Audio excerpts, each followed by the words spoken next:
सहाफ़ियों को डराने वाली बड़ी-बड़ी ख़तरनाक धमकियाँ भी मिलती हैं। आपको ज़िंदगी में सबसे ख़तरनाक धमकी कौन-सी मिली? मुझे कभी धमकी नहीं दी गई। सिर्फ़ जो मेरे साथ हादसा हुआ था, मुझ पे एक असॉल्ट हुआ था, उससे पहले एक साहब मुझे मिलने आए थे। एक होटल में जहाँ मेरा क़याम होता था, वो मिलने आए थे। उन्होंने कहा जी मैं पढ़ता रहता हूँ। मैंने कहा वो शायद वैसे आए हैं, तो मैंने उनके लिए वो मेज़ पे तवाज़ो का सामान, केक, पेस्ट्री रखी, कॉफ़ी-शॉफ़ी वो दी। जी तब से पढ़ते आए हैं, तब से पढ़ते आए हैं। और एकदम वो जब पेस्ट्री पैटीज़ जब थोड़ी 1-2 वो करके, तो एकदम लहज़ा उनका बदला। एक बात आपसे करनी है, ज़रा हाथ हौला रखा करें। मेरे साथ ज़िंदगी में कभी किसी ने ऐसा कहा नहीं, और मैं क्योंकि उस रिमार्क के लिए बिल्कुल अनप्रिपेयर्ड था, मैं कोई सही जवाब ना दे सका, क्योंकि एक मेज़बानी कर चुका था, एक वो खुशगवार माहौल में मीटिंग थी, तो एकदम लहजे में तल्ख़ी लाना मेरे लिए मुश्किल था, पर मैं हक्का-बक्का रह गया। फिर आखिर में खुशगवार मीटिंग हो गई।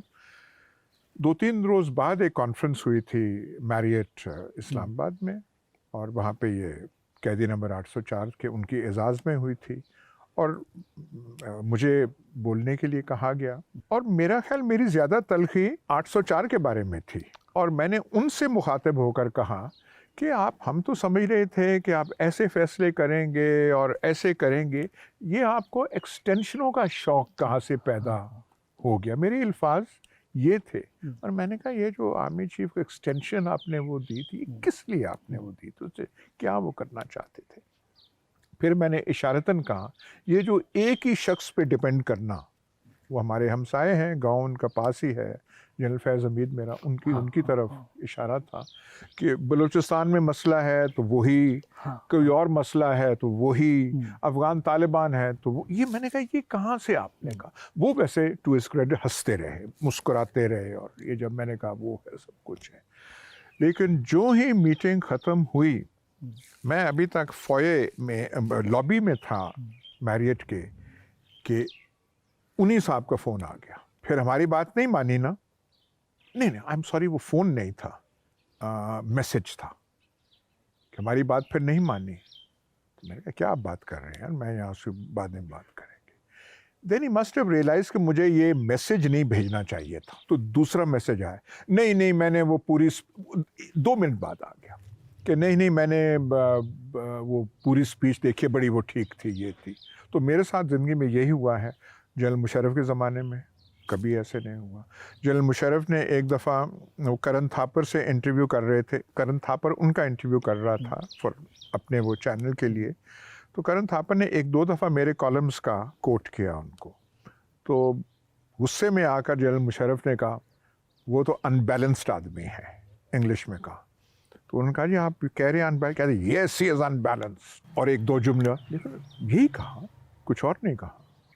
एक आध दफ़ा मुलाकात ऐसे हुई, एक दफ़ा असद दुरानी जो ISI के चीफ, उनकी बेटी की शादी हुई, जनरल मुशर्रफ आए, तो जनरल असद दुरानी ने इंट्रोड्यूस, ये जी मिले, आप मिले, तो उन्होंने टर्न करके मुझे देखा, मेरी शक्ल उनको पसंद ना आई, आंखों में वो नापसंदीदगी थी जो हर एक आदमी का हक है, पर वो चले गए। वो मतलब वो ज़्यादा एक बेहतर टाइम था। आप पीपल्स पार्टी में भी रहे, फिर मुस्लिम लीग नून में भी रहे, तो इन दोनों जमातों को छोड़ने की वजह क्या बनी? पीपल्स पार्टी से एक लगाव था, क्योंकि वालिद साहब पीपल्स पार्टी से थे, और 1968 में उन्होंने ज्वाइन की थी, और पीपल्स पार्टी के वो MNA भी रहे थे।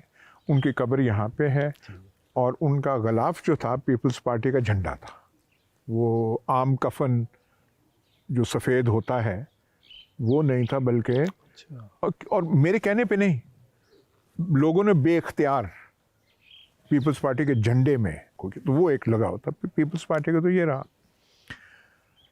जैसे मैंने कहा कि इंसान गलतियां करता है, और मैं PMA काकूल का मैंने आपसे कहा, तो मैंने एक दफ़ा पीपल्स पार्टी में 1988 में टिकट का, सूबाई टिकट का की दरख्वास्त दी थी। अच्छे भले जर्नलिज्म में हम थे, पर वो जब वो कोई जहन में चीज़ आ जाए, और बड़ा वो हुआ और मुझे टिकट नहीं मिला था, तो फिर मैं उसको छोड़ गया। नून लीग में क्यों आए? क्योंकि वो दूसरा एवेन्यू था, वहाँ गए, वहाँ भी कोई बाद में टिकट का मसला। तो कहने अर्ज़ करने का मतलब ये कि कोई ज़्यादा असूल पसंदी के तकाज़े नहीं थे कि एक जमात छोड़ी तो असूल के दरवाज़े खुल गए, तो ऐसी कोई बात नहीं थी। मसलहत यहाँ भी थी, मसलहत वहाँ भी थी, जिसका अंग्रेज़ी लफ्ज़ अपॉर्चुनिज़म है, तो ऐसे करके यहाँ नहीं थी। हाँ, पर एक बात मैं अब जहाँ मैं अपने आप को इतना कोस रहा हूँ, मैं एक बात कहूँगा। MPA बन के नून लीग का फिर मैंने इस्तीफ़ा दे दिया था, क्योंकि मुझे कोई माहौल, मैंने कहा मैं क्या यहाँ जख मार रहा हूँ। पर जब मुशर्रफ आए और 2002 में इलेक्शन हुई, तो जो पुराने थंब थे, सतून थे नून लीग के, वो चकवाल से छोड़ गए थे। तो 2002 में फिर मैंने नून लीग के टिकट पे किया था, और नून लीग वालों ने शुक्र किया था कि मैं, और मुझे याद है सरदार जुल्फ़िकार खोसा ने 3 दफ़ा पूछा, चौधरी साहब आप टिकट लेंगे ना, मैं फिर कर दूँ ना? मैंने कहा जी मैं खड़ा हो रहा हूँ। ये PTI वाला जो मैंने इलेक्शन लड़ी थी, वो भी इसलिए क्योंकि PTI वाले सारे भाग गए, तो और कोई राह नहीं था। तो हमने अपनी दुकान वहाँ पे 4 दिन खोल ली और ये करते रहे। तो आप बहुत ही रियलिस्टिक और खरे आदमी हैं। जैसे आपने अपना भी जब मुख्तलिफ पार्टी के सफ़र का बयान किया, तो उसमें आपने कोई लगी लिपटी नहीं रखी, आपने खुल के बात की। तो खान साहब का जो दौरे हुकूमत था, उनका जो तर्ज़ सियासत था, तर्ज़ हुकूमत था, वो आपकी नज़र में कैसा था? देखिए, मेरी नज़र में 2 लॉस्ट अपॉर्चुनिटीज़ पाकिस्तानी तारीख़ में हुई हैं। जुल्फ़िकार अली भुट्टो चीज़ें तब्दील कर सकते थे। चीज़ें तब्दील करने का मतलब है जो बुनियादी खदो-खाल हमारी सियासत और हमारे माशरे के तर्ज़ अमल के हैं, वो तब्दील कर सकते थे, उन्होंने नहीं किए। इमरान खान कर सकते थे, चाहे उनको कोई लाया था, चाहे 2018 के इलेक्शन में उनकी मदद और मुआवनत और सायों ने उनकी मदद की थी, जो भी है, फिर भी वो कर सकते थे, उन्होंने नहीं की। उनके सामने एक जो ज़हनी नक्शा होना चाहिए कि मैंने ये करना है, मैंने ये करना है। 3.5 साल इक़्तिदार में थे, 3.5 साल बहुत अरसा होता है, थोड़ा अरसा नहीं होता। अब ये आप आके भैंसों के ऑक्शन करने लग पड़े, गाड़ियों को कहें जी हमने ऑक्शन करना है, तो आपको गाड़ियाँ नहीं चाहिए होंगी, सरकार को नहीं चाहिए होती। लेनिन को गाड़ी की ज़रूरत नहीं थी, स्टालिन को नहीं थी, चेयरमैन माओ को नहीं थी, सबको गाड़ियों की ज़रूरत होती है। या आप कहें जी पंजाब गवर्नर हाउस की दीवार हम तोड़ने, वो तोड़ना शुरू भी हो गई थी, वो तो हाई कोर्ट के एक ऑर्डर से रुक गई। तो ये तरजीहात अगर आपकी होना तो ये चाहिए था कि आप देखें जो बड़े फैसले थे आपको करना चाहिए थे, आप कर सकते थे। तो खान साहब ने अपने दौरे इक़्तिदार में ये जो बेहतरी ला सकते थे नहीं लेकर आए, उसके पीछे वजह क्या थी? क्या उनकी तरजीहात नहीं थी या कोई अहलियत के मसाइल थे? देखिए, अहलियत का अगर मैं इस किस्म की क्रिटिसिज्म नहीं करना चाहता, पर जो एक सियासी सर्कल होना चाहिए, जो एक दायरा मुशावरत सियासी होनी चाहिए, वो नहीं थी।